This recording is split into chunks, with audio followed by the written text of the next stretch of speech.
Hi, I'm Michael McCoy. Finally got my act together, and this is Dice Made Me Do It on Legends of Tabletop. Thanks for having me. Hey, Well, thanks for coming on. Little cross communications, but we're happy to have you rescheduled and on the show tonight. it's when I'm on break from school, my brain just seems to shut down. I can't figure it out. No worries. This is episode 45 of the Legends of Tabletop podcast. We're going to be talking to Michael McCoy from Dice Made Me Do It about their brand new Kickstarter, Devil Tree Station, Smoke That Skin Wagon. It's a fun beer and pretzels type dice and card game. Plays in about 15 minutes or so, so we're going to kind of tear into the guts of that and see what else is going on with Michael. And I also have Vince with me tonight. Hello. He was That's all I waving. I was going to point that out for the audio listeners. I was going to shut up. I'm here. So since you've been on last time, Mike, we've started a new segment called Something Cool. So Okay. what's cool things have you been involved with in this past week? This past week, I was able to get my miniatures out and start playing games again. I went on about a month-long hiatus, so doing some work around the house and just getting my game on. It's great. Nice. What are you playing? Right now, we're doing Flames of War, World War One. Not a lot of people like it, or they're mainly into the World War II, late war, big panzers and all that. And my buddy and I love it. I mean, we have all the trenches and potholes and craters, and we love those old tanks rumbling through with guns sticking out everywhere. We have a great time with it. That's Great. I cool. also like to paint, so that's fun. Getting a whole bunch of my hobbies going again. Nice. That's awesome. And Yeah, and it feels crazy good. that you do that right in the midst of a Kickstarter. Well, you kind of have to, just to kind of clear things, I've played the game so much, and I've been doing a lot of PR stuff and trying to get the word out there, get some more reviews going and stuff, and then all of a sudden you just go, you know what, from noon to 4, I'm going to goof off and play a game. I need it. I need to just flush it out. So I only get a week for this break, so I'm going to abuse it a little bit. Sweet. That's cool. I get that feeling every once in a while. I'll go on media blackout for a day or so. I'm like, Yeah. Shut I'm it all down. tapped out. Yeah. Yeah. What about you, Vince? What are you up to this week? Oh, pardon me. That was a coffee burp. Well, right before we hopped online here, I banged out 400 and some change words for the second Tesla and Malone novella, so that's cool. Cool. How far are you into that process? You asked me questions I don't remember. It's weird. I just looked at the damn document. I would say about 85% finished. No, I have it's not about too bad. Wow, that's really good. Thank you. I have about 3 more chapters to write, and then I'll be ready to go to the editor. Nice. So that's pretty cool. Yeah, a lot of work. Yeah, it is. Yeah, fun, but it's definitely a lot of work. Well, it's the same with making games. You have a blast doing it, but you'll exhaust yourself. You got to kind of be careful. You have to have a nap and a sandwich when you're done, Yeah. Yeah. or some coffee. Yeah, or Coffee some to coffee. get you. I went to scenic Pine Top here in Arizona last weekend and spent the weekend up at my brother's friend's parents' cabin, if you can follow that. So we did a little bit of hiking. I did a little bit of writing. We're heading out to the Grand Canyon tomorrow. That's fantastic. So, yeah, we'll be out there, and then we're going to spend a day and a half in Sedona, I think, on the way back. So, looking forward to that. And then I have like a half a suitcase full of games and stuff I'm bringing with us. So, try to get in as much playtime as I can while we're out there. There you go. If you have anything new, you can use that new sheet and do a review. Yeah, actually, well, I have Sean from Thing 12 Games. I have Dice of Crowns I still have to review. We're coming up onto the wire. Their Kickstarter starts next month, so I'll be struggling to get that review finished before the end of the month here. Did that sheet print okay? You said you were going to print some out. Yeah, I didn't do it. So maybe when I come back from vacation. Been there. I worked hard on that. Fuck. I actually had to work today. Hey, it's not often. That you work? Yeah, well, I mean, I work about half the day, and then, when you're efficient and good at what you do, then you don't have to spend the whole day working. Yeah. Would you say that on any given day you do about 10 minutes of actual work? No, it's probably about 4 hours, 4 to 5 hours, and the rest of the time I spend on Legend stuff. There you go. Hopefully none of your work compatriots are listening in. I think they know it. My supervisor normally walks in while I have the laptop on my lap or I got a book in my hands. Nice. That's balls. Well, what are you going to do? Yeah, well, that's my thing, and I pretty much told them flat out, like, if you have stuff for me to do, let me know, I'll do it. If we're done with our daily stuff, then don't break my balls. There you go. Keep your balls aligned. To do it. Mm-hmm. We've come to an understanding. All right, well, enough about us. Nobody cares about us. Pretty much. We're here to talk to Michael about Devil Tree Station. So we touched on this game a little bit last time. Right. Last month, 2 months ago, you swung for the fences. You came out with your first Kickstarter. It was a buy two, get two free 4 games with custom dice and cards and all this crazy stuff. Unfortunately, it didn't fund, which is not the same as it was unsuccessful, as long as you take a lesson out of that. So what did you learn from this first go-around? Well, I definitely bit off way more than I could chew, and my first time I made a lot of mistakes through there. The campaign was very hard to understand. It wasn't clear, and you had to spend a few minutes figuring out what exactly it is. And I found that people in Kickstarter, they don't want that. They want more reviews. They want different reviews. They want a detailed how to play the game. Well, with 4 games, you can't really put that in the Kickstarter. And so it was just too much. I mean, I just went for way too many things. I tried about 10, and I would say 5 of the things I tried were unsuccessful. 3 were okay, and maybe 2 were great.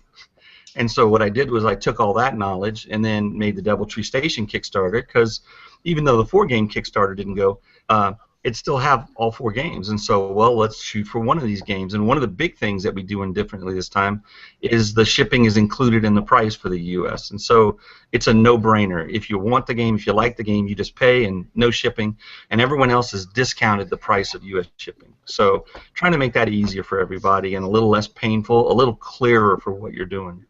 Mm-hmm. I guess that's a big thing on Kickstarter too. People want to come in; they're looking for, tell me exactly what I need to know. Let me make a decision and give you my money and get out. that window I found is like less than 2 minutes. I mean, if you're lucky, it's over a minute. And so if they have to surf through things and it's slightly confusing, next they go to the next one. And I can't blame them either, because that's kind of what I realized I was doing. And so I said, well, let me put something up there that would catch my eye and bring me in and make me want to devote that second minute. And if I can make that sale, great. It's a wonderful game. It's a whole lot of fun.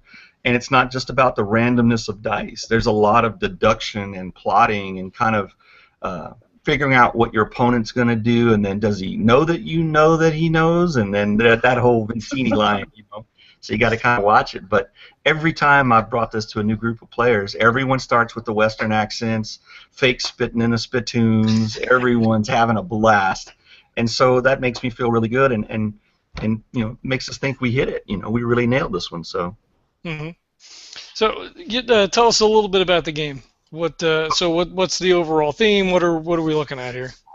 Okay, well, the game is set in the town of Devil Tree Station, and the idea is that this little location was a Pony Express station next to this really odd-looking tree, because the American West looks very odd and very uniform, and so they found this odd-looking tree. They set up a station, and then all of a sudden a town grew up around it, and you get the name Devil Tree Station. The idea is the wanted criminals come in, they rob the bank, and now the posse is out to get them, and there's this big shootout in the middle of the street. So the game plays, either you can do teams, which is posse versus wanted, or you can just do a free-for-all, which is everybody just starts shooting and you're just trying to survive and get off the street. But what you do is you have a character card, and that character card likes to play one of 4 actions. And every turn you pick from those 4 actions. If you pick the action you like, you get to re-roll any or all of your dice once. If you don't get the re-roll. But because people know that you like to roll that, they can counter it. And if they play their action counters your action, so it's kind of a rock, paper, scissors, but we're going to add in lizard, right? Rock, paper, scissors, lizard. No Spock. We didn't go with the Spock. But if they figure out what you're going to do, when they shoot at you, when they attack you, they steal half your dice to start. So you have to be real careful when you use your action and when you don't use your action. You can't just do it all the time. Although sometimes you can get away with it 3-4 times in a row, and other times they nail you every last time. So when you're low on dice, and dice are basically your life, if you get half the person that's shooting it use dice, that could be huge and throw you right back into the lead. So it's got a built-in recovery system. And then what you try to do is you roll your dice and you're looking for the same icon as your action card, and if you get it, you steal their dice. And if you attack them before they attack you, you can actually steal the dice before they even go. And the order of play is the fewest action dice to the most action dice. So you don't have to bet all your dice every turn. You can bet a few or a lot, but if you bet a lot, that means everyone's going to go before you and they may chip away at you. So you got to kind of think about it a little bit. Mm-hmm. This is the kind of game I like to play with my brother because we're always trying to outdo each other, outthink each other. Right. You know, it's you know, like a different kind of chess match. And you know, when you make the right call, it's always, yeah, I got you, yeah, you know, right. Stupid ass. The guy I'm playing Flames of War with, we also play a World War I dogfighting game, and other than when we pass each other, there's never a second shot, because right as I line him up, he goes in the clouds, and right as he lines me up, I dive away, and we're both matched tactically, that we end up canopy to canopy waving at each other and never pulling the trigger again. It's hysterical. But when you do finally get that shot off, it's amazing, you know. Mm-hmm. But a one-on-one dogfight may last an hour, whereas anyone else, you know, we just wail through them in 5 minutes. So it's the same kind of thing. It's if you know the person and you're like, you know what, they're going to go for their action this turn. I'm going to get them, and you can score big and jump right back into the game. Mm-hmm. And so you have custom dice along with the other 4 games. These ones, so you've got a little outhouse that shows your action would be in cover, a little boot for moving, a little cowboy boot, 6-shooter for shooting. You've got a little reticule for aiming. The horseshoe is wild, so it'll match any other one die on the die face. And you have aces as well. So can you tell us a little bit about the aces? Okay, well, there's the 4 symbols that match the action cards. So when I play cover, then I roll my dice. I want to see cover, just so I can steal your dice. The horseshoes match any of the action cards. So moving, aiming, shooting, or cover that you've rolled. So any of those dice faces that you've rolled, you can match it, and that just gives you an extra one. Now, if you roll 3 dice and get 3 horseshoes, that's nothing because you have nothing to match it to. Mm-hmm. So that's when it gets really interesting. Is that you go, you know what, I'm going to re-roll 2 of those and hope I get an outhouse because I'm going to keep 1 horseshoe, and I'm going to go with it. The aces, on the other hand, and that's just the absolute wild card. If you roll aces, you can steal dice from anywhere on the table, even dice that they didn't bet this turn, that they didn't play up to roll, you can steal them from anywhere.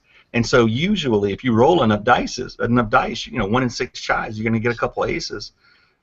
Theoretically, you could steal from your partner. I don't know why you would do that, but you could. I mean, you can take them from anywhere. Just depends if they're back talking you, right? You just smack them down a little. You got too many kids, you know. See, I would do that to my brother for sure. Oh yeah, I'll lose the game to kind of get over on them. Absolutely. So the dice that you bet are your action dice. Those are the dice that you're going to roll to, you know, try to steal. The dice that you don't vulnerable dice to be stolen. Yes, correct. Okay. And the dice that you don't bet form your reserve pool. Mm-hmm. Those are a little bit more protected, but again, like you said, if someone rolls aces, they can steal those dice out of that pool and kind of leave you hanging. Yeah, well, there's a couple tactics, because if I go after you and I hit the right action card to cancel your action card, I steal half your dice. So it's always better to bet an odd number of dice, because it's half the dice rounded down. So if you have 1 die, I get nothing. If you have 3, I get 1. So you always want to go out with kind of an odd number. That's a general tactic. But then there's also, you don't really want to go for overkill. Let's say that it's at the end of the game, and I've got 18 of the 24 dice, and you have 6.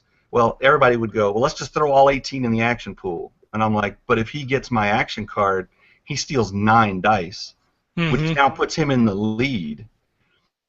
So, okay, you have 6. You're probably going to bet 3 or 4, so I'm going to bet 6. I'm willing to risk 3 outright to be stolen on a good guess. Then you have to roll, but I'm also rolling, so I'm going to take a few. But if you're winning, you also always go second, right? You go last because you tend to put more dice up. So if I put up 6 and you put up 4, you're going to want to put up 1 less than me. So you always go first and whittle down my attacks before I start rolling them. So there's a lot of tactics to be done. Usually somebody will get antsy and they'll put them all up there, but I've seen them go out of the game doing that. So you never know. I mean, it's worked, and this one lady did it twice and took out 2 different people. And then the very next hand, the other person took half of her dice and she was losing. So it can really swing, kind of like a wild game of poker, you know? And that's cool because you have the randomness of the dice, but then you also have that, you know, that strategy behind, you know, how do I want to play? What do I want to wager? Right. You know, can I guess, you know, what card this person's going to put up? So there's a lot of things going on for a beer and pretzels type game or a filler type game. I mean, it's, you know, I don't want to say it's a misnomer because I guess it falls into that category, but it's something more substantive than, let's just take it out and play in 10 minutes. I mean, there's more to it than that. It can be a lot more detailed and immersive if you want it to be, or it can be really casual and fast. So you can take it to whatever level you want. I mean, you get 3 people and you go, you know what? Let's not do teams. Let's do all against all and just wail on each other. And it can be really fast. Or you get 3 or get 3 people. One person says, I'll play 2 cards. You play 1 card each, and I'll take you guys on. And you can do that. So there's a lot of different ways to play it. And we've had longer games go 30 minutes, and we've had very short ones that go 5 minutes. So we like to make games that have a lot of different levels to them so that you don't get bored just always with one tactic is the best tactic. There's a lot of different tactics that you can go into. So cool.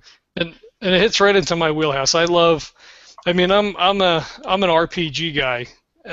So I'm not into like the super heavy board games or the Euro style games and stuff like that. Although I don't have a lot of experience, so I may enjoy it if someone were to show me how to do it. But these shorter 15-minute, half-hour games, I love it because you can just rip through a bunch of games at once, or you can mix in a couple of different games if you got you play Devil Tree Station and then Scott's Mahola and then Zombie Dice or whatever. Same category. Yeah, absolutely. And Mahola has a lot of depth to it too. I was with him when he first started testing it, and we were shocked at how many different little strategies you could play. You could actually throw the cards you want away to make other people give you more of them because they think you don't want them. And Scott started doing that to us, so it was great. It's great. I love these little games. Now, I also like a good 3-4 hour game, but somebody has to go, somebody's late showing up, somebody's cooking dinner, all these different interruptions. That's where you pull out one of these, you start goofing around so you don't get bored, and then they come back. When I was at PAX in 2012, we picked up a copy of Zombie Dice, and we were sitting at a little bar there waiting for drinks. I think we ordered burgers or something, and we played on a little tabletop, little round top, next to the bar for half hour till the food came out, and it was great. Dice tinkling off the glasses and people looking like, the fuck are they doing? Yeah. That's they go everywhere with me, as do my games now. I'll bring it. It's about 150 dice if you break them out of all the games. But I just bring this little bag, and I always have it. It's with my laptop, because usually I'm presenting or something, and I can pull out any of these games. Like, how long we got? 20 minutes? All right, let's try this one. Let's do this. There's a lot of great games like that. Yeah. That's when I go to my parents' house for dinner on Sundays. I take everything out of my little backpack, and I'll throw just a bunch of games in there. We'll play Pinochle, and I'll grab your game and Scott's games, and we'll just throw a bunch of stuff in there. Like, all right, what do you guys want to do? Yep. It's kind of a no-brainer. It depends on what they did earlier in the day or the week, or what movie they watched recently. They may want to do this one versus that. Yeah. Mm-hmm. They're great games. I like these short, fast games. I also like the longer ones, but we decided to kind of go for the short ones, the quick experiences that you can have over and over. Mm-hmm.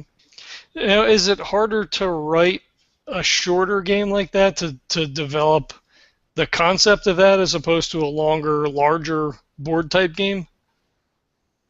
To me, it is, and that's another reason why I wanted to do it, was I like challenge, and I've been doing this for years.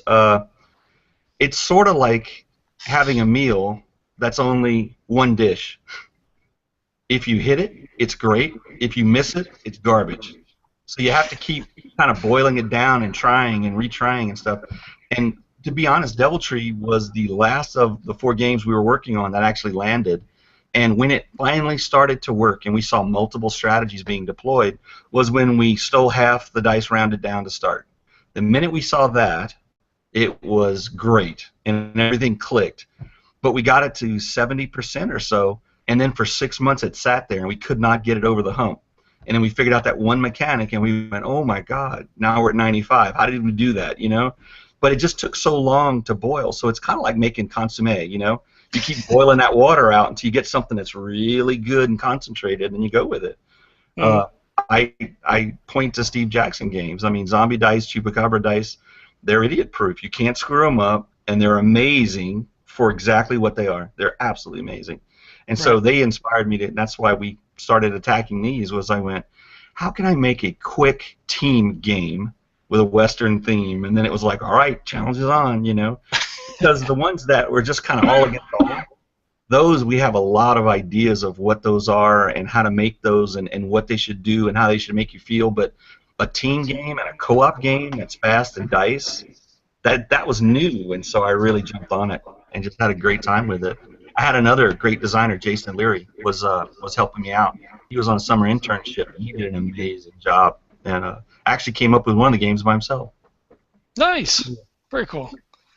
Do you think that going with custom dice is a little bit harder as far as trying to work out Kickstarter things and price, and obviously custom dice are very expensive. They are. They most definitely are. I love dice, and that's why we had the company name Dice Made Me Do It.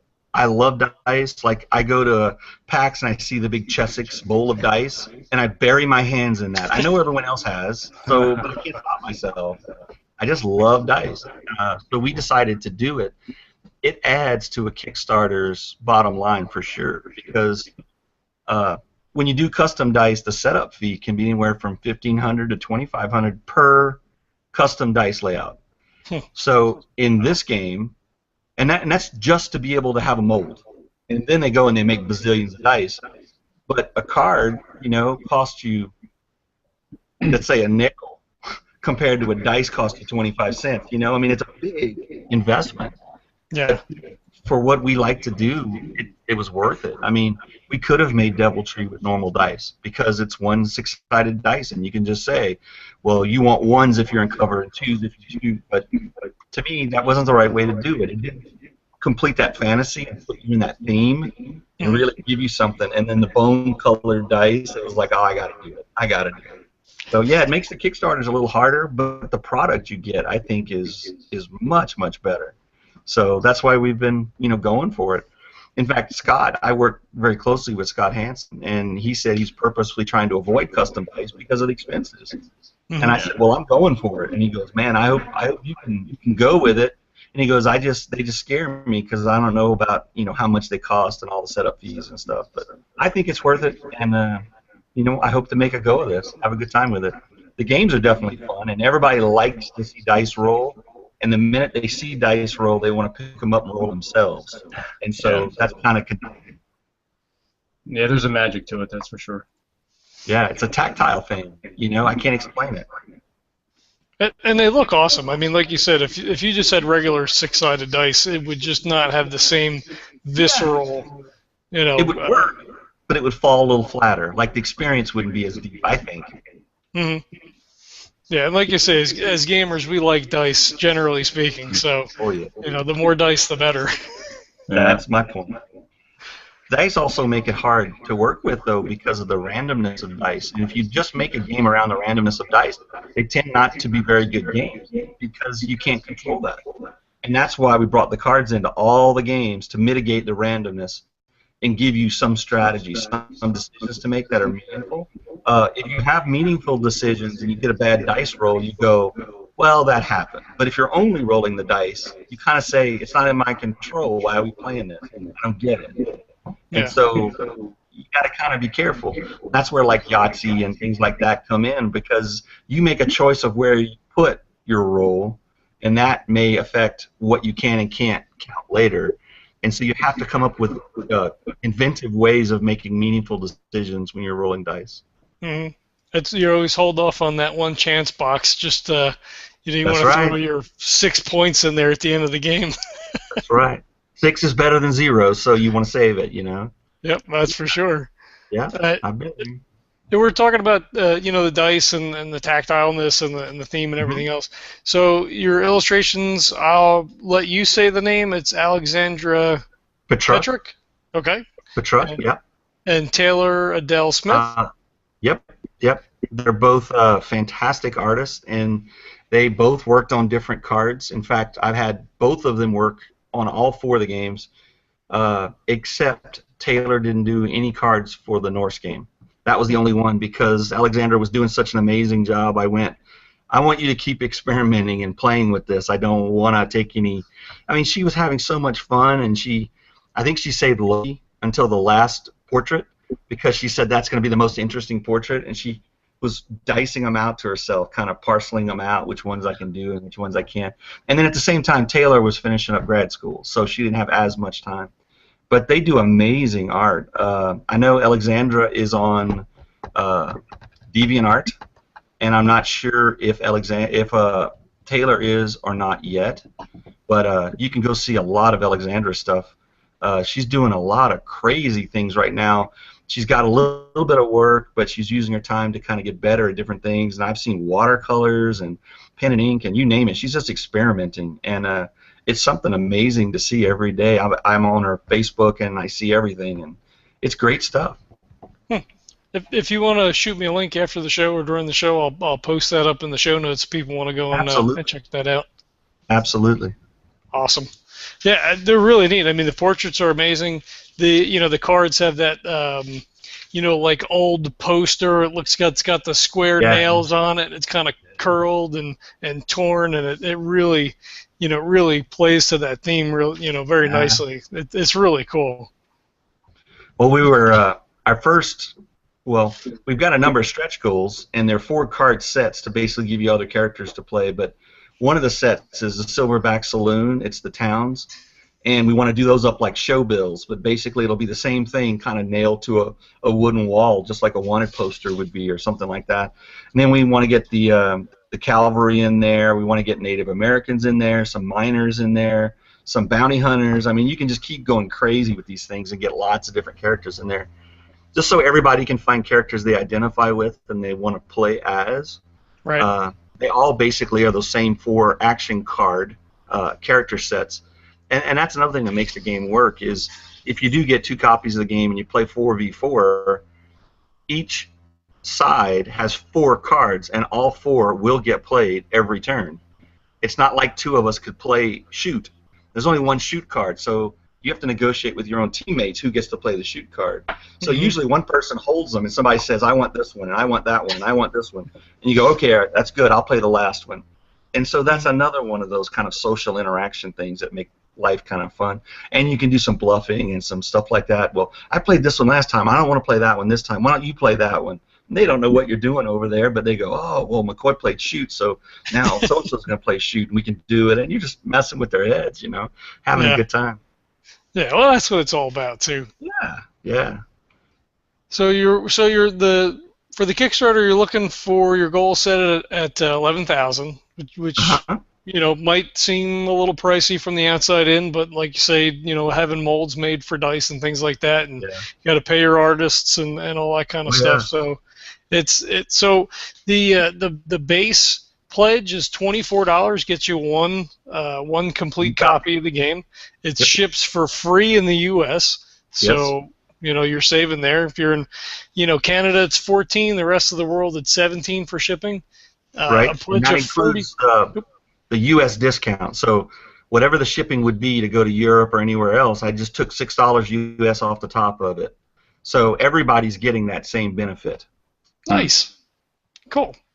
And $44 will get you the double deal me in. It's 2 copies of Devil Tree Station, so you can play with 8 people. And that's free shipping as well, so yeah. Yep. Get into a crazy shootout scenario with 8 different people would be... that's wild. Yeah, I can imagine it gets pretty crazy. I mean, you could do it with 1 box, but everybody would start with 3 dice, and there's not a lot of decisions to be made with 3 dice, right? You can go out so fast, and that's why we decided to say, 2 boxes lets you do this, and that way everybody starts with 6. But that's not to say somebody won't do it and have a great time with it. I mean, maybe they want that super fast shootout, because in reality, when they did actually have these shootouts, they lasted seconds, not minutes. So maybe that's appropriate. You could do it. Yep, all in. Put everything up there, because you can only lose 1 anyway. Right. So that's not too bad. That's about all I've got prepared. But so, are you a coffee drinker at all, Mike? A little bit. I used to like it in the wintertime. Yeah. I know Vince is a real big coffee drinker. He's got me. Yeah, he turned me on to French press. Oh. Yeah. I hear that's good stuff. I haven't had it. It doesn't really take any longer because if you're boiling up a cup of water, it's just like 2 minutes. Don't boil it though. Don't boil. You don't want to scorch the beans. You want to bring it to it. I forget what the actual temperature is, but never boil it. No, I found a. Go ahead. No, go ahead. I was just I found a fantastic cup of coffee. It's Bird's Coffee Company. You can find them at birdscoffeecompany.com. I prefer their Night Owl roast. It's creamy. It's got a little bit of like a cocoa molasses kind of flavor. It's dark and it's rich. It's just fantastic. It's what I'm drinking now because I went to bed at like midnight last night. Yeah, I can't do coffee at night. Cannot do it. Oh, I'll drink this and still go to bed. Yeah, I know a lot of people do it. Yeah, it doesn't bother me either. What do you? I was gonna say, what do you happen to be drinking over there? I see your coffee mug. This is an awesome coffee mug from Cafe Grumpy. I love it. Yeah.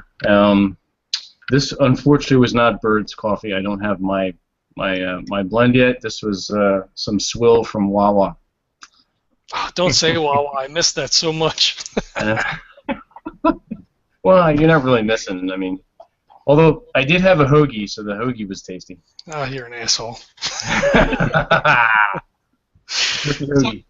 So if you head over to our website, there's a banner at the top of the page. If you click on that, it'll take you right over to birdscoffeecompany.com, and you can pick up your awesome coffee there. It's definitely worth it. I wrote it down. Let me see. I came up with a little thing here. It's a small batch craft coffee roaster.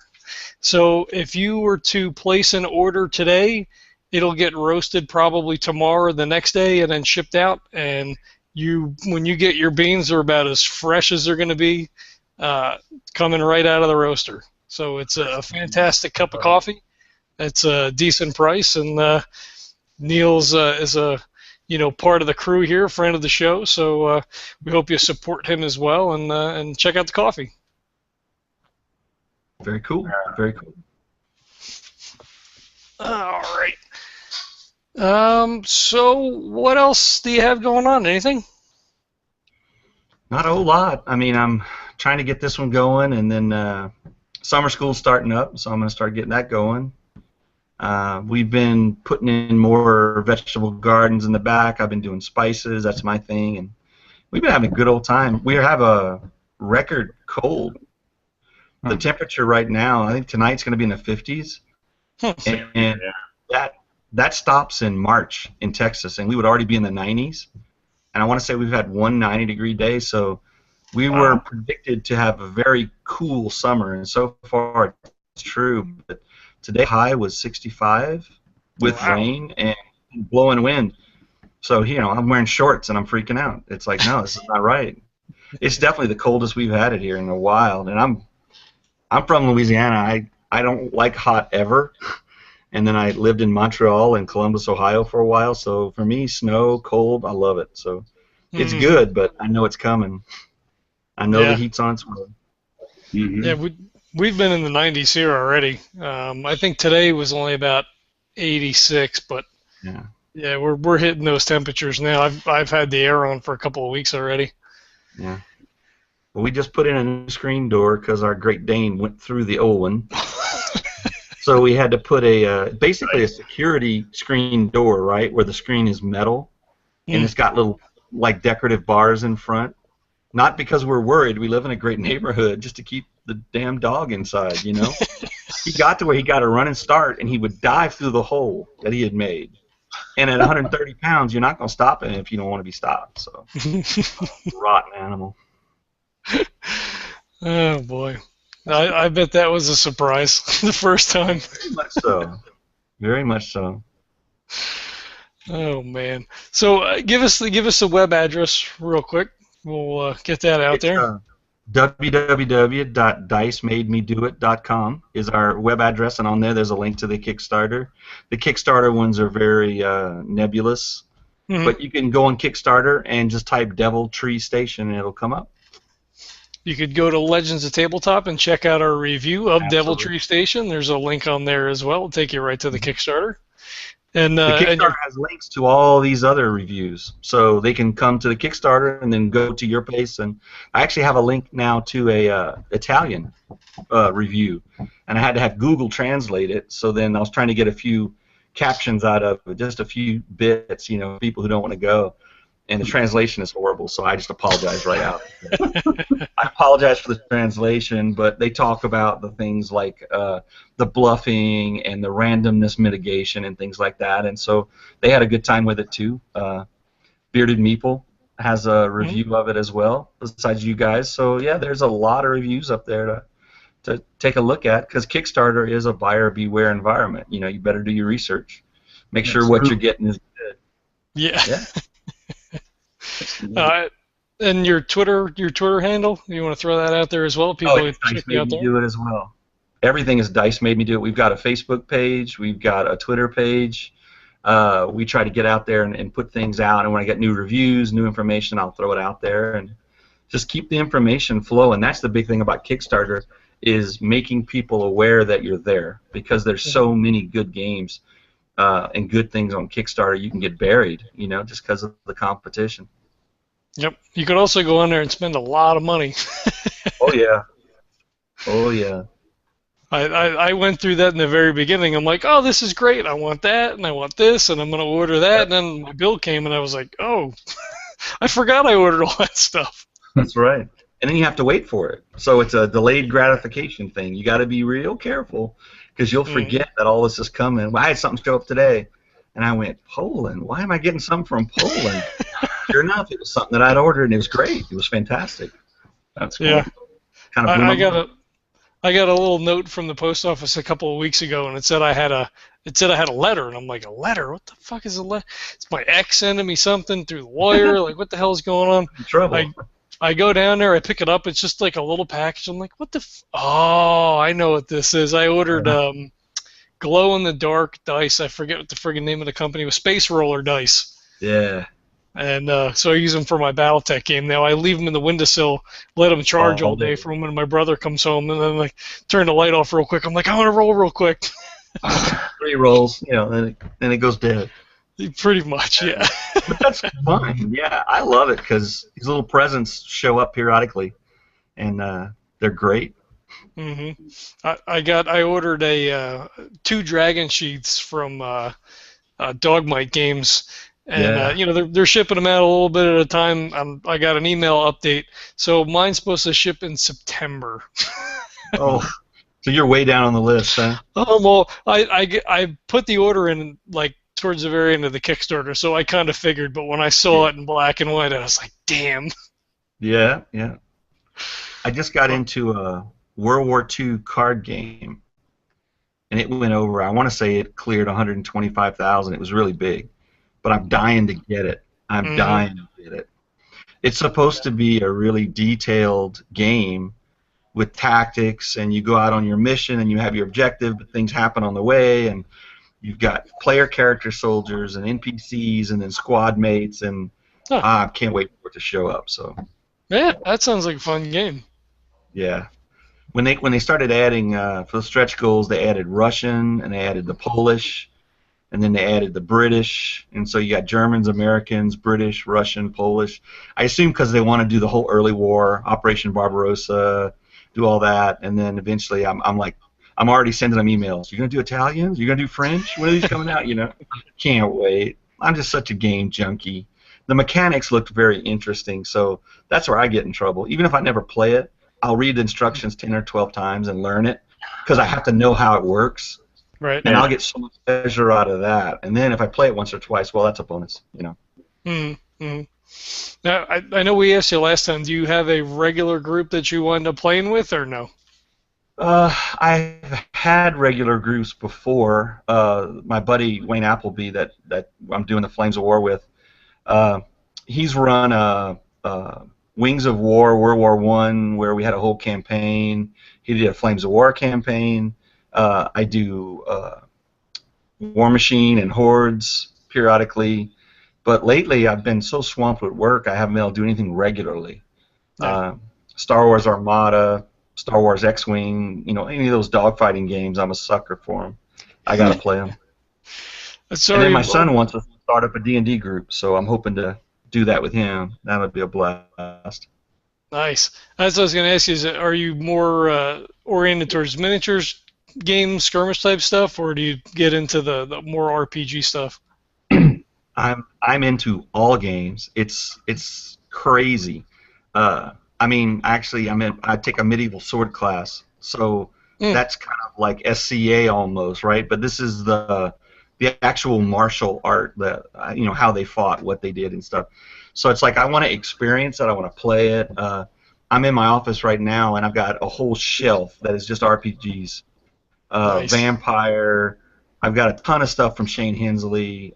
He's really great. When I told him I wanted to use some stuff in a class, he sent me this box that had 30-some-odd books in it, all these different games.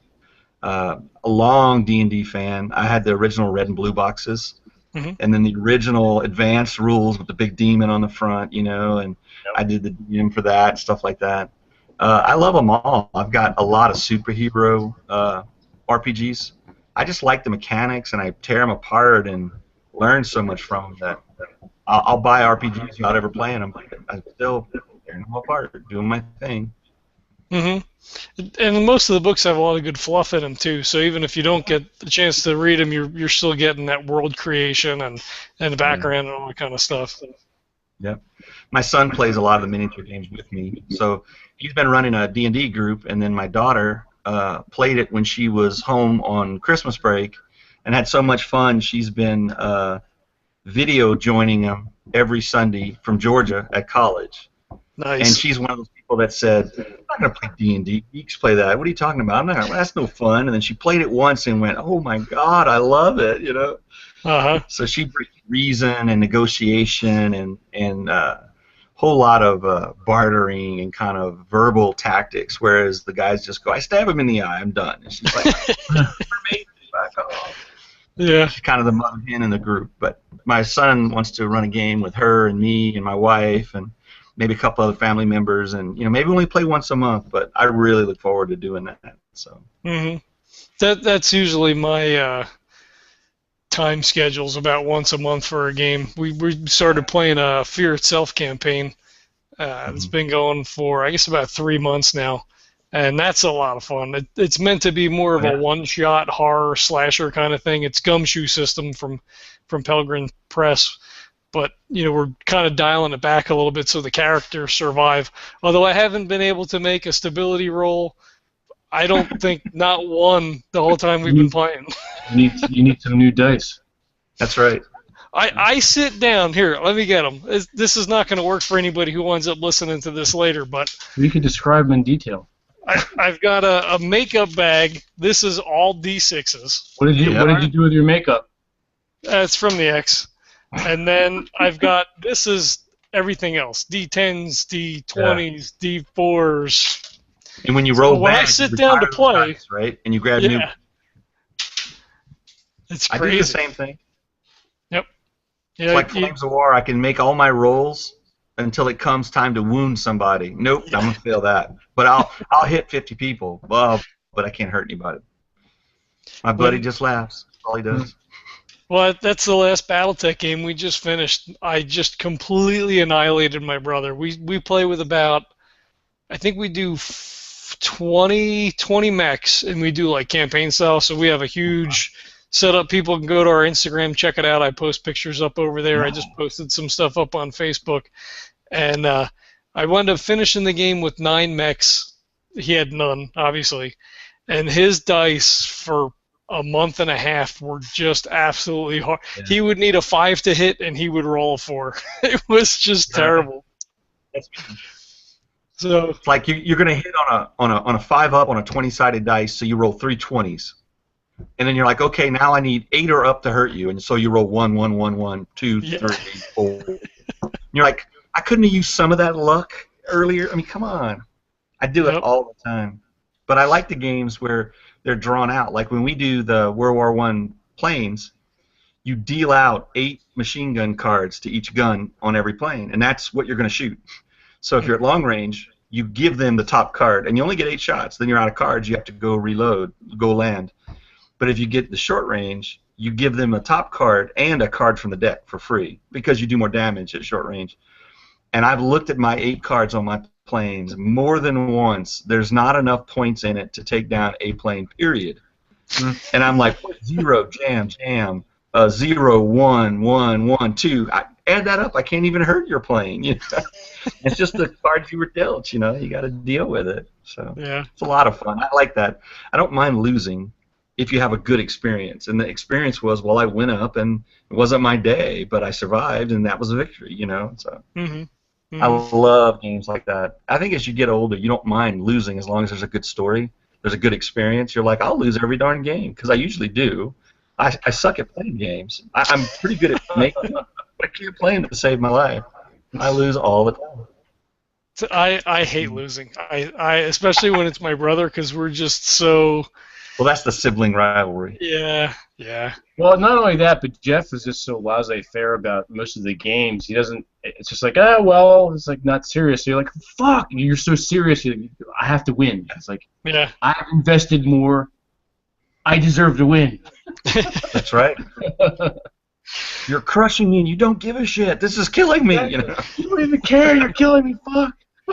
Well, he's in the ballot that I was running a home game D&D here, and it came to the point he got married and whatever, and he likes to go shooting, they go quad and all that stuff, and he was like, look, I would rather play BattleTech than D&D. So he left the D&D group, which eventually wound up falling apart just because of time constraints. But, I get him every Friday. He comes over, and he'll come over for dinner, and we'll eat real quick. And I'm like, all right, hurry up. We got to get back there and, start pounding on each other. Yeah, games are like that. They can be these wonderful experiences. Yep. It's definitely... I'm so glad that my daughter's approaching at least a little bit coming into D&D. I think... She had texted me a couple of weeks ago and was asking me about making a character and all that kind of stuff. So I completely geeked out, and she had some friends at school who were interested, which I think is what finally kind of pushed her over. And I'm like, get their numbers, tell them to come. I'll order pizza. We'll get all the kids over here. I don't care. I'll take care of them. Just let them play. But she's not following up, so I said to her, look, if we can't get anybody, I'll run you through just a solo thing. Just kind of tell me what kind of character you want to play. I can craft something to go around it, and we'll just do it. And that might actually even work better because of the divorce and everything. I kind of have a relationship with her, kind of like I have with my brother. We fool around and, we joke and, whatever. And, when it's time to be dad, it's time to be dad. But, we can, share that sort of camaraderie. And I think to get her first RPG experience in that sort of a safe environment with just like a one-on-one, I think will pay dividends for her down the road if that's something that she really is like, hey, I'm gonna play games and I want to get a group and a whole thing. I think it'll give her a really strong base. Yeah. Well, she'll know the vernacular. She'll be able to talk the talk and like understand when people are saying stuff, and it makes it not scary, Yeah, yeah. I think she's always been uncomfortable with, either trying to talk in character or, say what, she wants to do or, whatever those trepidations are when you're looking at people sitting around a table like, what the fuck is happening? Yeah.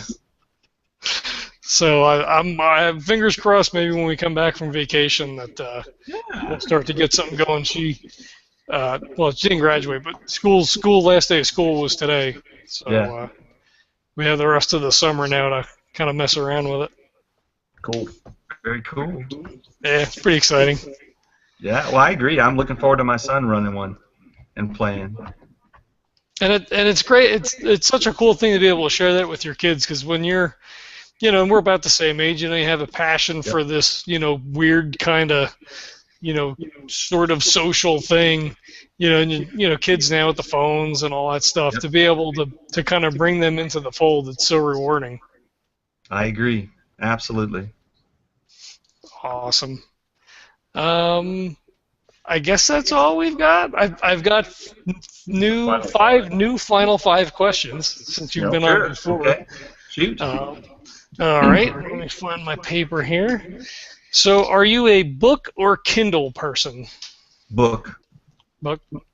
Me too. I like to hold it tactile. Like to smell it. Smell the ink. Yeah, that's part of it, right? Yep. Yeah. Definitely part of it. The nice glossy RPG players handbooks have a much different smell than the old musty library books as opposed to your whatever. Yeah. I think it's our generation. It's like, the Kindle's nice and all, but if I'm getting an RPG book, I want a hard copy. I want to feel it. In fact, Weird Wars, it's a World War I role-playing set in the where the Germans get into the occult. That's another one by Shane Hensley that I've gotten on Kickstarter. Should be coming any day now. I can't wait. Cool. It's a Savage Worlds game, right? Yeah, it's a Savage Worlds game. But Shane Hensley's the guy that did Deadlands. I don't know if you're familiar with that one or not. Yep. But he's had Weird War Vietnam, World War II. Now he's doing World War I. Oh, I love it. I love it. I think I have the World War II book. I know I have the Explorer's Handbook. Yeah. For that, but I've only ever played like once in a play-by-post. I haven't really gotten into Savage Worlds all too much. Right. This one's kind of odd. I'm stretching for questions here. Doctor Who or Monty Python? Monty Python. Okay. I've never actually gotten into Doctor Who, but Monty Python I watch over and over. I've never watched Doctor Who. My dad used to watch Monty Python, so I kind of grew up watching that. Always look on the bright side of life. I mean, it doesn't get any funnier than that. Look at the bones. Yeah. Board games or RPGs? God, if I could only have one, it would be RPGs. You can say both. You could. It lasts forever. I can't explain it. Board games, you have fun, you lose them, you don't play them so much. But RPGs is like your imagination plugs in, so they can be anything you want. Absolutely. So to follow up on that then, hack and slash or role play? Role play. All right. I would rather lose and have a good story than to hack and slash your way through and win. I'm like, I'd rather have a beautiful death and have this great explanation. And I've done it before. I ran a gnome barbarian, which is hysterical in itself. But he hated goblins, and we were like level 2. And 20 goblins came out of the woods, and he turned and charged them when everyone else ran. He ended up dying, but he took like 8 with him. And I was just like, well, that was a great death. That's what he would have done. He would have role-played it that way. Yeah, he wasn't about to let that go. And they just left him all on his own, huh? Well, There they you go. turned Poor and guy. kind of helped and shot a few arrows, but when they saw him just get swamped, they left. I was like, that's okay, I'll make a new character. Everything's good. No problem. But he would Yeah, not have walked away. He wouldn't have done it. that's fair. And if you could be one supernatural creature, what would it be? It would have to be a vampire, although I don't like the feeding on people, but there's just something about the vampires are romantic. You know, it has a mythos about it, right? That Victorian. Hmm. My wife and I watch Penny Dreadful, and we Yeah. love it. Yep. And it's always been the vampires that she likes the werewolves. I like the vampires. So That's cool. I didn't watch this past week's episode, but the end of last week, I was like, "What?" when you found out about that one character, yeah, Yeah. It's like, your jaw come drops on. like I can't believe. Yeah, I don't, so when I watch shows like that, I don't go in with, all right, I got to try to figure everything out. Like, I'm along for the ride. Like, that's my unplug and just kind of tune out. So I was so shocked. Yeah. Well, she called Renfield. She saw the character at the beginning of an episode and said he'd make a good Renfield. And sure enough, he became Renfield. And when I saw the other doctor, I said he'd make a good Jekyll and Hyde, and that's who he became. So Mhm. they're good. They have really good casting. I mean, and they pick people you don't know, so you don't have any preconceived notions. Right. Yeah, I think, well, Billy Piper was on Doctor Who, at least for a little bit.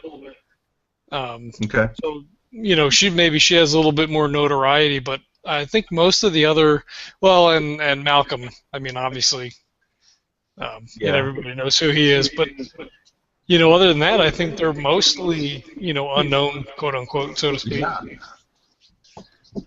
So That's right. that's I mean, definitely a like good show. Yeah, it's great. Billy Piper's actually going to be here at Phoenix Comic Con. I'm going to see if I can schedule some kind of an interview there. Oh, that'd be great. I'm hoping. Yeah, why not? You don't ask, it's the answer's no.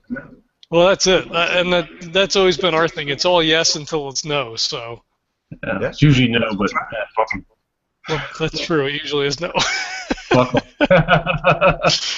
Well, I tweeted to Mark Hamill this morning. He had tweeted something like, and I noticed the timestamp was like 14 minutes ago. I'm like, all right, fuck this. I'm like, hey, if you got an hour, come on the show. Like, I'll even dress up like the Joker. I don't care. Like, I'll go out and buy a purple suit and fucking put some white face paint on. There you go. Have fun. Wait till they get a load of me. Yeah, but alas, no response. Hey, but you try. Like I said, if you don't try, it's definitely a no. Mm-hmm. So you got to try. Yep. We'll get Makes him. I'll just keep harassing him. It makes for a good anecdote. Yeah. That's right. Just keep up the harassment until the restraining order or you get a yes. One of the two. Exactly. Or blocked. That'd be kind of, this follower has blocked you. Well, I can always tweet him from my personal account. There you go. I noticed I can't tweet you from my other account. There must be something wrong. Oh, well. Such is life. All right, so hit us with all your details again. Let's get all that out there into the ether. All right. The Kickstarter is Devil Tree Station. There's about 15 days left, and we are hoping to raise $11,000.